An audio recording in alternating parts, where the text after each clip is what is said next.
امام کے ساتھ ایک رکعت ملی تو کیا کرنا چاہیے؟ چنانچہ اس سلسلے میں جو ہے حکم یہ ہے کہ 4 رکعت میں سے ایک رکعت مقتدی کو ملی،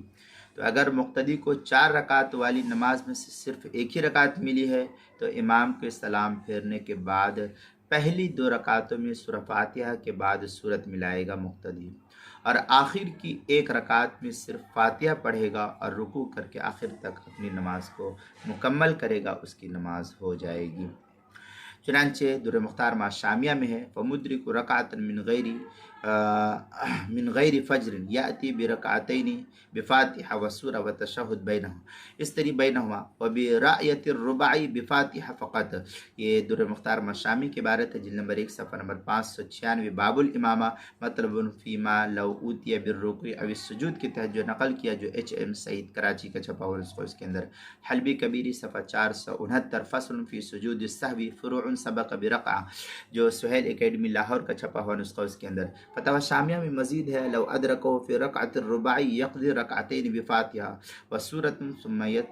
یتشہد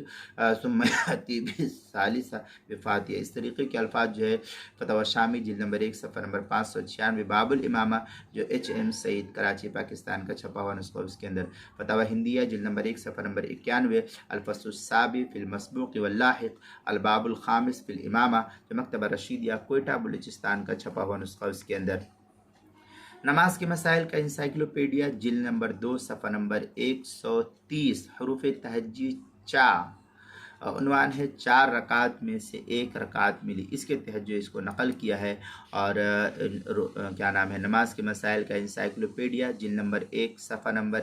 201 پر بھی اس کو نقل کیا ہے، عنوان ہے 1 رکعت ملی، اس عنوان کے تحت ہے 4 رکعت میں سے 1 رکعت ملی کے تحت یہ تفصیل نقل کی گئی ہے، جس تفصیل کو میں نے آپ کے سامنے نماز کے مسائل کا انسائکلوپیڈیا جلد نمبر 2 صفحہ نمبر 130، حروف تہجی چا، عنوان ہے 4 رکعت میں سے 1 رکعت ملی، اس کے تحت جو ہے آپ کے سامنے یہ تفصیلی وضاحت نقل کر کے بیان کی گئی ہے۔